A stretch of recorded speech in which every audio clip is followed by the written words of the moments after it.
And well, speaking of church, for one, uh, and something I've noticed recently, and through the news and maybe even like a little bit from like my own church experience is and with my own church, not quite so much. It's like little like teardrops of it every once in a while.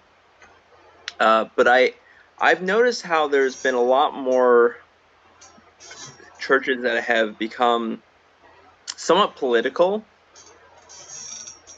and especially with the whole the everything that's going on with our southern border, and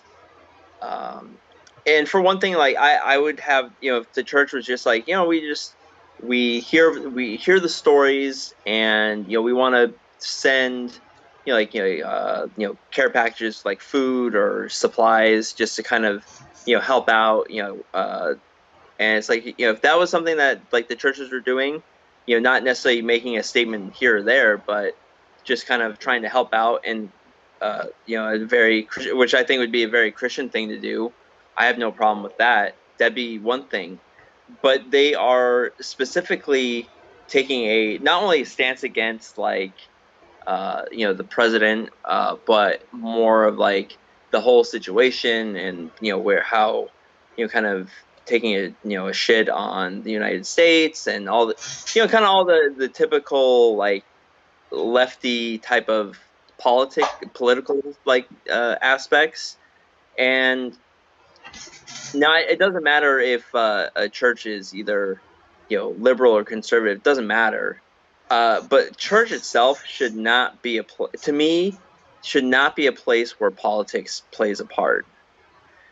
Mainly because when it comes to the unified Christian body, is like, that's what it's meant to be. We are meant to be unified. It doesn't matter if you're Jew or Greek, male, female, whatever. God has put us together as one unified body, and we are there to worship Jesus Christ, to become stronger day by day followers of Christ, kind of emulating him to the best of our abilities, and praying for one another, and helping out and sharing the gospel in whatever ways that we can. And I think by going political, to me, especially in today's day and age, how divisive that becomes, right? And as a Christian, going that route is you're doing something that is breaking up the body of Christ. Because I guarantee that, like I said, whether it's a kind of very conservative that would be more of a friend to us, or even on the lefty side, which there's definitely a lot of churches that are like that. But you're dividing at that point, because then it's like, well, if you don't, because they're trying to make it where the politics are like, oh, well, if you don't see it this way, then you're not a real Christian, and kind of, they're not necessarily saying it in those words, but the attitude of it is kind of like that, right, in my eyes. The spirit. Exactly. And I don't know if you've noticed this, like from your observations of the news, or even from your own church experience, but I've kind of been noticing that, and I am not happy with it.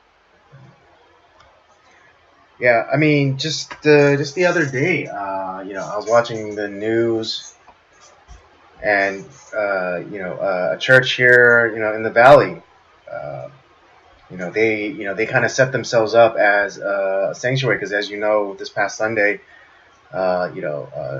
Trump announced that he was going to begin his ICE raids. Right. And I think it was like, it was very laser focused. It wasn't just like, getting all, illegal immigrants. It was specifically going after the ones who who have rap sheets, and who aren't just criminals because they transgressed our borders, illegally. These Yeah, are drug dealers. These are gun runners, human traffickers.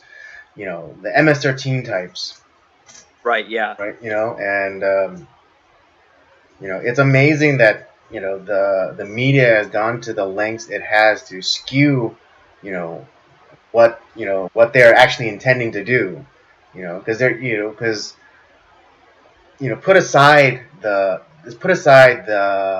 desperate family that's trying that came over here just so they could achieve a better life for themselves. Just put them aside for a second. And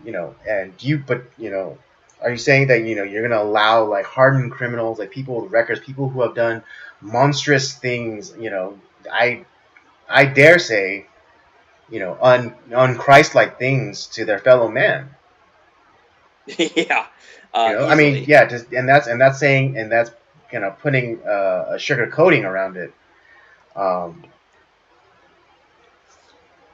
but it's like I it's mean, like at the very least, like especially the human trafficking, which we know is a huge. That's not a phantom issue. That's a real issue that's happening, and it's definitely happening through the people are taking advantage of the situation at the border, and mm-hmm, they are kidnapping children, like little boys and little girls.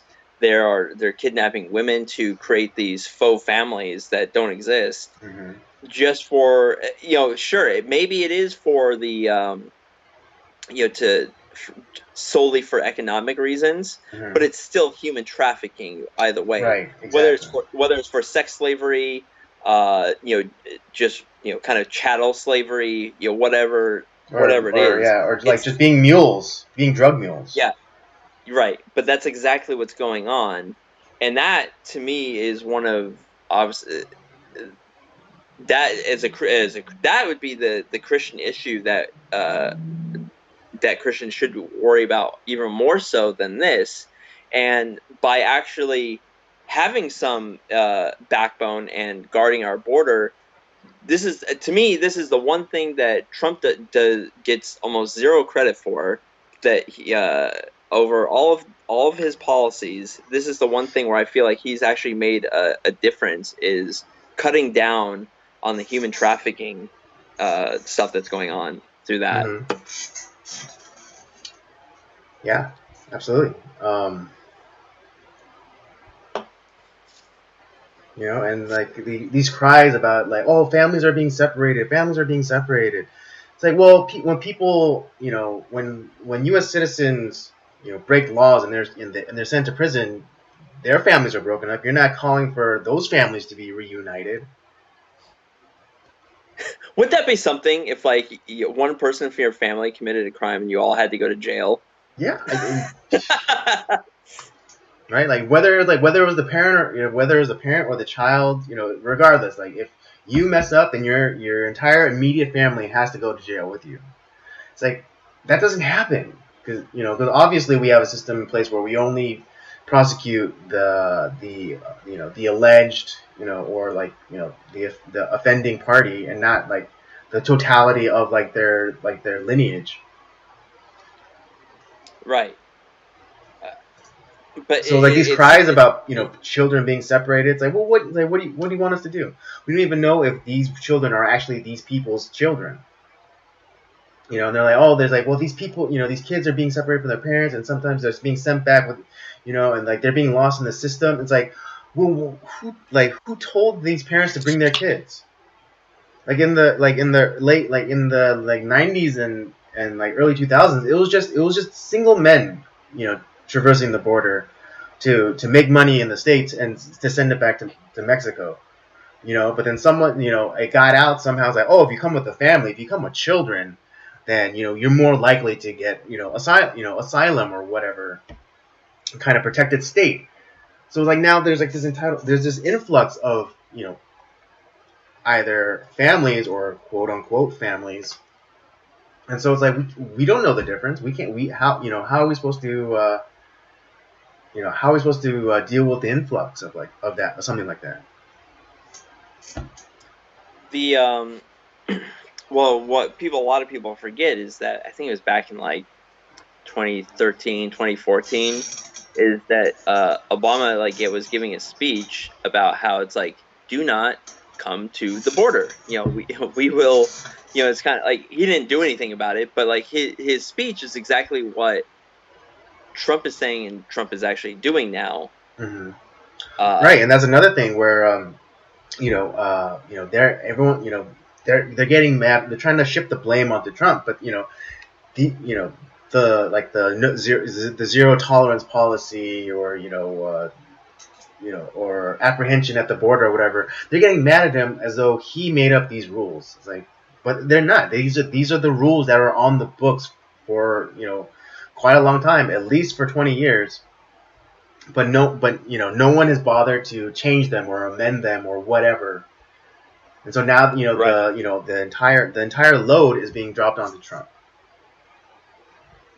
You know. Well, this kind of feel part of this kind of feels like the whole thing with the thing dealing with slavery back in Lincoln's time, where it's like that can got kicked down the road so many times, and it really like it came to a head at you know just before Lincoln became president, and I kind of feel like it's kind of the same thing going on with Donald Trump now. Mm. Is there's a lot of stuff that got kicked down the road and no one really wanted to like because it's icky, like it's not a winning policy, nobody really like wants to talk about it, Hmm. but Donald Trump's like, no, we got to fix this is bullshit. Right. And it's unpopular with a certain element of people, but hey, it's something that like finally I think is getting at least addressed where we Hmm. can't ignore it anymore. Right. Yeah. I mean, like, even like when it was announced like the raids were going to happen, a few weeks ago. I remember people on my, people within my social media sphere, we're putting up those little flyers, telling you like, oh, if ICE agents come, ask them if you can go, or kind of like basically how to like get away from them, or like know your right and stuff. It's like, well, these are people who do not belong in our country on dint of them coming in here illegally. Because it's like when taking it really to the micro level. It's like someone transgresses the borders of your home, and just sets up shop, eats, sleeps in your bed, eats your food, watches your cable TV. Are you just gonna abide that?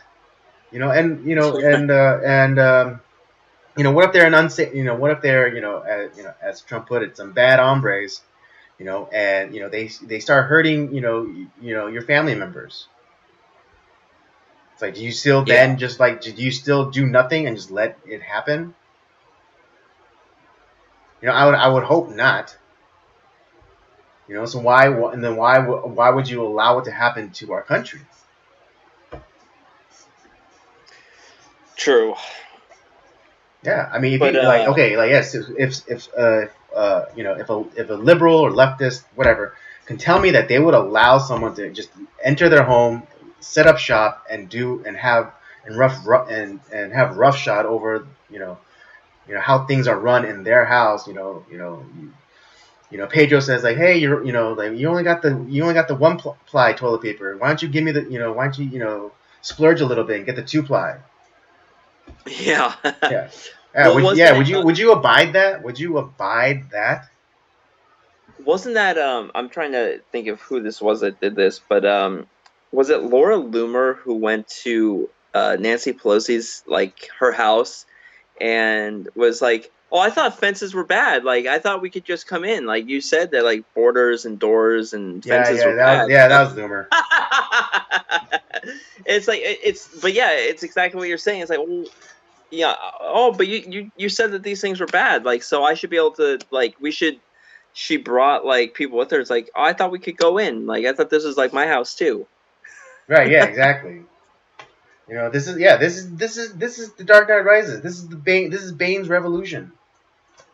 Right.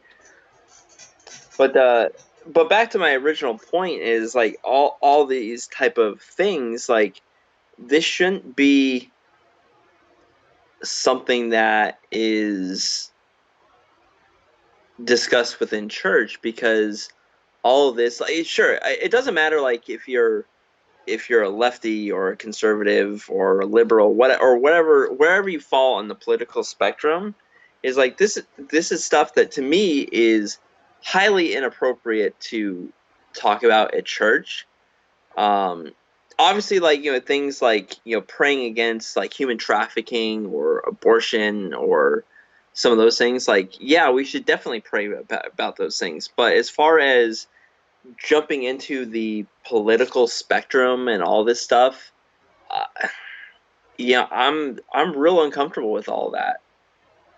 Yeah, I don't think we should have, like, at least in a church setting, I don't really think that we should have a Right. I mean, well, uh, okay. Well, I'm gonna take a stance here a little bit, and it's like, and even if you are of the mindset is like, yeah, let them all in, you know, like give them sanctuary and all, all that kind of stuff.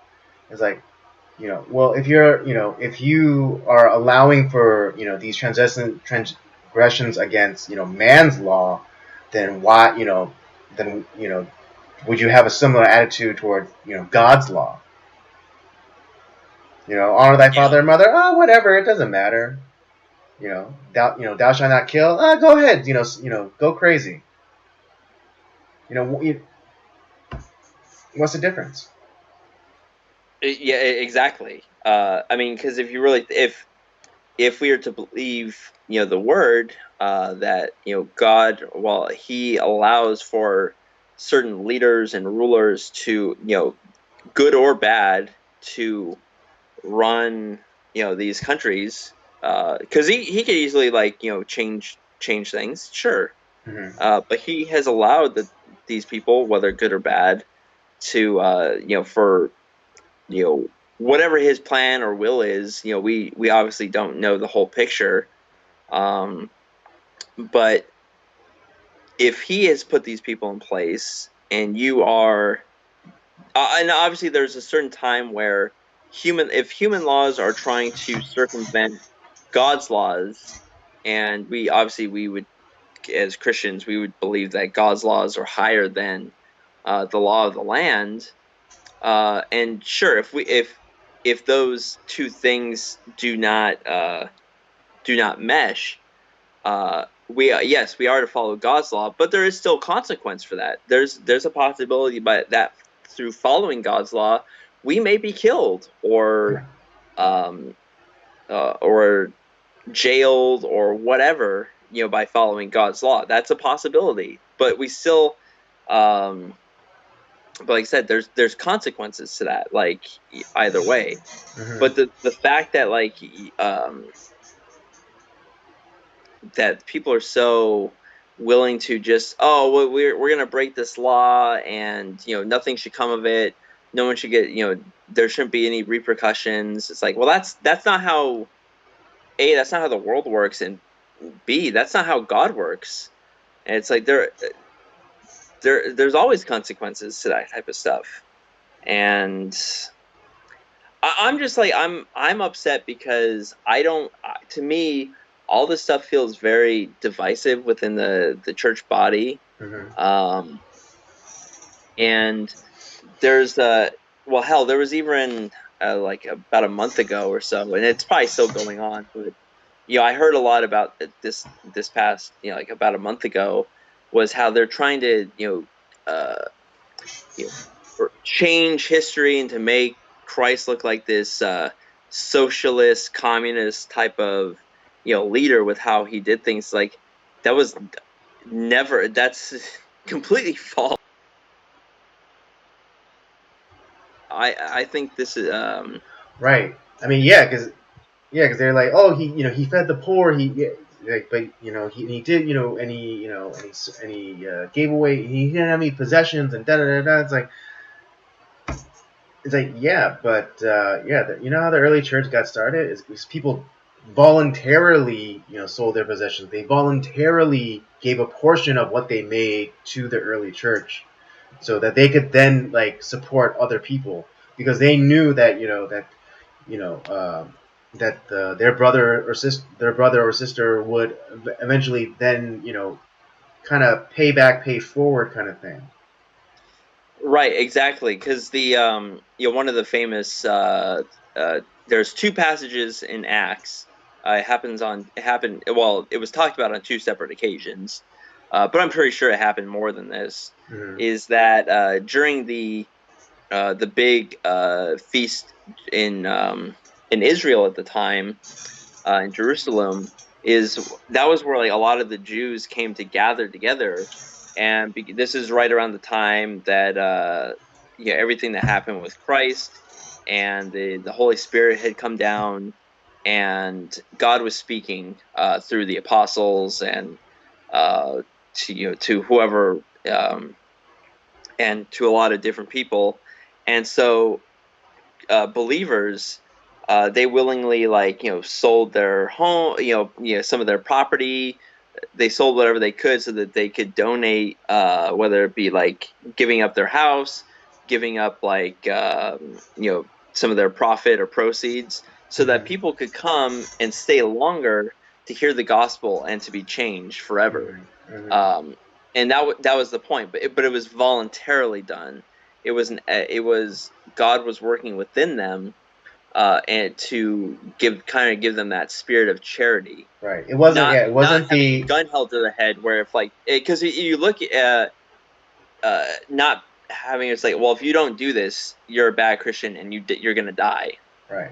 And it wasn't the apostles who were acting as like some governing body and demanding that people had to give up their possessions or give up their property or give up whatever they made like in the marketplace or whatever. It was all spirit led.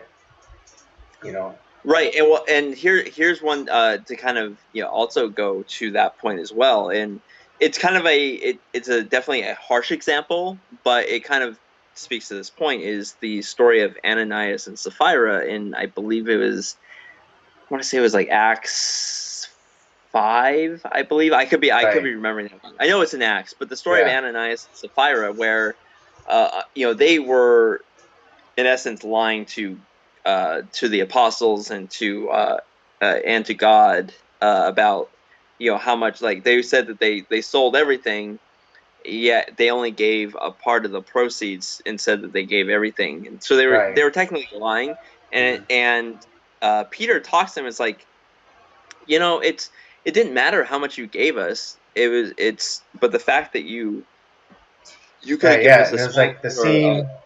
The scene was like, yeah, was it Peter? You can correct me, but like he asked like, oh, this was really how much everything was that you sold off. He's like, yeah, this is everything. And then like in that like instant, like God came down and killed them, or caused right, them to and die. well, and it's like, well, it didn't matter how much you gave us. It was yours to begin with. It was Right. you were given the choice of, like, if you wanted to give a little or a lot. But the fact that and that's the thing, is it was never a forced thing. It was, uh God gave the kind of that spirit of charity, where people wanted to give, not because it was demanded of them, but because they cared, Right. and there was a common cause. Right. Yeah. It was like when was it Matthew the tax collector, some tax collector that Jesus had dinner with, and he was known to be a cheat. It's kind of skimming off the top, and so he was so convicted. He said like, oh, not only will I give back the money, I'll give it with interest, like on top of what I took from them. And it wasn't like, because and it wasn't something that was compulsory. It was like it's not like, okay, it's like it's not like he said like, oh, I'll give him back all the money, and then Jesus said like, that's right, and you're gonna give him like 2% on like what you took from them. Also, it's like he came up, he was led by the Spirit, and he said like, not only will I give him back the money, I will also give them a portion more of Right, of yeah. what I took from them. He felt convicted, through his own, through the Spirit of God, to do that, because he felt like it was, not only was it right, but he felt it was a way to, like, kind of recorrect right. the injustice Make that he had amends, put make upon an people. atonement. You know, and last time I checked, that's not something that socialism or communism does. Yeah, That's and always like, give me your money or you're dead. yeah, that's I feel like a lot of these stories and messages are from the Bible are in one way, not necessarily like and I mean in some churches they're being taught wrong, but like a lot of times they're just not being taught at all. And I think people are um and it's like you don't need to be a theologian and study Greek and Hebrew and Aramaic like a crazy person like me would do. But the fact that like these stories aren't being taught and they're not being necessarily taught in their proper context, and things are I'm very concerned with the direction that the church is going in a lot of ways. Mm, I feel like there's a lot of sometimes there's a little bit of misdirection, and yeah, they are where things are be like, oh, if you don't feel this certain way, or if you don't kind of think this way, especially when it comes to certain political things that are going on, or things that are going on in the world, if you don't feel a certain way, that you're made to kind of like you're almost ostracized in a little bit of a way. yeah, um like I said, I feel I've been feeling that a lot more lately. um it's I don't know. I'm really torn. I've always had kind of a very prickly relationship with church in general, despite mm, like obviously like I'm a Christian. I love God. I love the church body. Like mm-hmm. I can't be separated from those things. Yet at the same time, it's been a very rough relationship when it comes to the church. Yeah. It's an, it's like one time my pastor, he was sharing a sermon. I forget, this was a quote, but he's talking about how, like, you know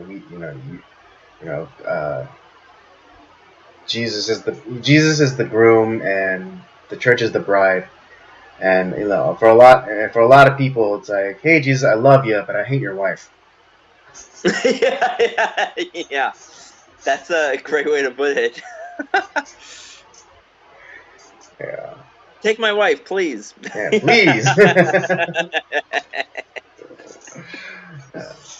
I was just, I bring that up only because I want it maybe to kind of make sure I'm not going crazy, like that maybe you're kind of seeing some of this too. Um, I mean, maybe I this will be something I'll ask of James and some of our other guests that come on that are churchy, uh, Yeah, like yeah. us.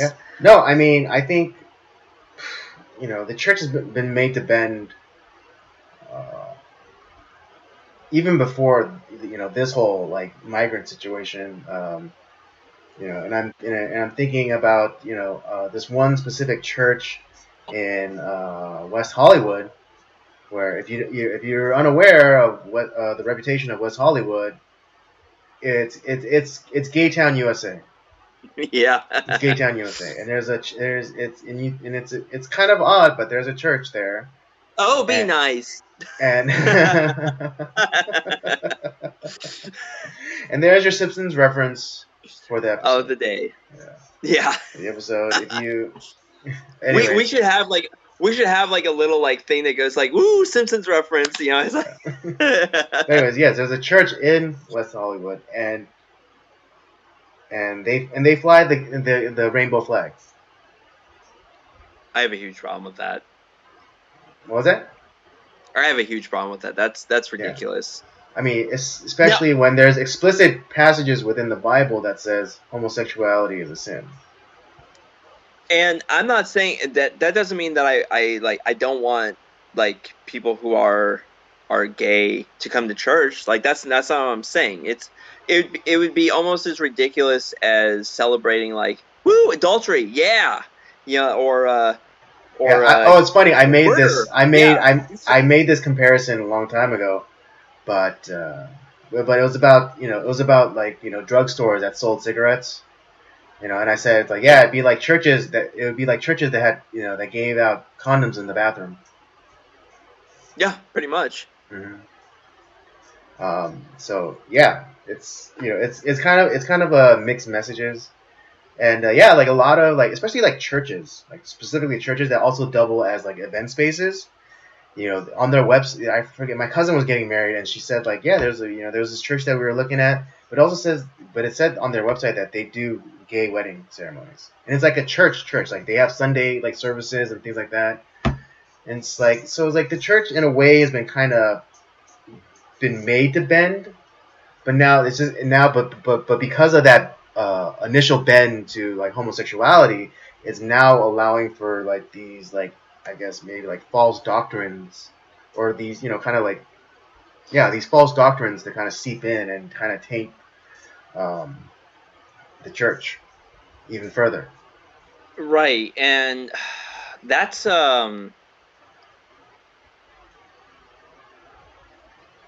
like I said, the church is not a place for perfect people. I Right. think No. any Christian Yeah. that knows Yeah. anything The would church is tell a you that. hospital, not a hotel. Exactly. And like I said, I have no problem if like people who are gay that are coming to church, because yeah, that may not be a sin that I deal with, but and I'll be honest, that if you are gay and you're a Christian at the same time, that has to be one of the most difficult things to deal with. I mean, yeah, because Uh, as straight people, or especially as men, you know, one of the biggest things I think that we struggle with is the burn of is the burning of lust. exactly. You So know, I mean, so it's it's not a direct apples to apples comparison. But even Jesus took it a step further and say, hey, if you even look at a woman with lustful intent, then it's the same as if you had sex with her. right. And so I'm not saying that I'm holier than someone who's gay. Right? Yeah. Neither am I. That's not the Neither am I. point. But the fact that but we don't celebrate lust, right? Yeah. It's kind of like, Yeah. I mean, like the eh, whole and pride it's thing. like I said, there doesn't need to be and maybe how we the church in general has um kind of gone in the way of dealing with this situation has been wrong. I'll agree with that. That's yeah. There's definitely been we haven't done it in a credible way, Hmm. and I think the one thing I've always asked, like, why does it seem like there's so much when it comes to church, so much animosity towards this one particular sin, yet it's not, some of the other stuff, it's kind of almost swept under the rug. And I think it's because something like homosexuality is very out in the open. You can't there's not really a lot that you can do to hide it. And so because it's out in front of your face and we can see, it's like, ooh, ew, we don't want to, that's bad. Uh, and it is, but just think if we there was things like pride or lust or envy or all, kind of all like the bad sins that are there. If Right. we And they were could see that out celebrated. in the open and see kind of the monster that those sins create, I think we would do the same exact thing. And it's like, ew, gross, yuck. We don't want to deal with this. We don't want this. But a lot of those sins are kind of in the dark, kind of hidden behind kind of a curtain screen. That's like, so it's kind of Yeah. almost like I these mean, yeah, private because there's in a they're way just there's as still bad. there in a way that there's still shame associated with those things, as opposed to homosexuality, where they're trying to destigmatize it and not make it shameful. Right. And so it just it's tough. I mean, obviously, yeah, I'm not like pro gay anything. I don't think, and I hate the fact, like I said, if that's like what they are, what they're dealing with, or they're like, yeah, I'm gay, but like I'm a Christian. It's like, oh, awesome, like you're a Christian, great. Um, but it's like, to me, it's like, okay, well, you're dealing with a sin just like I am. There Hmm. it's it's nothing different. Um, but the fact that like we're almost being made to celebrate it bugs me. Or even the fact that like we're even like kind of or just not, or even not even so much of the celebration, but even like the choice of non-participation is not an option. right. That's the other thing. Or like or the fact that like making it normalizing it, and it's like you're asking me to lie. I'm not gonna lie about it. Right. And eventually there may end up being this will be a situation. This will probably be the first of many situations that come later on where the law of the land goes against the law of God, and there's going to be consequences for Yeah. standing up for God's law. Mm-hmm. And where it's either gonna be jail time or ostraciz I can't even say that word, ostracization. Ostracization. Yeah, or death. you Yeah. know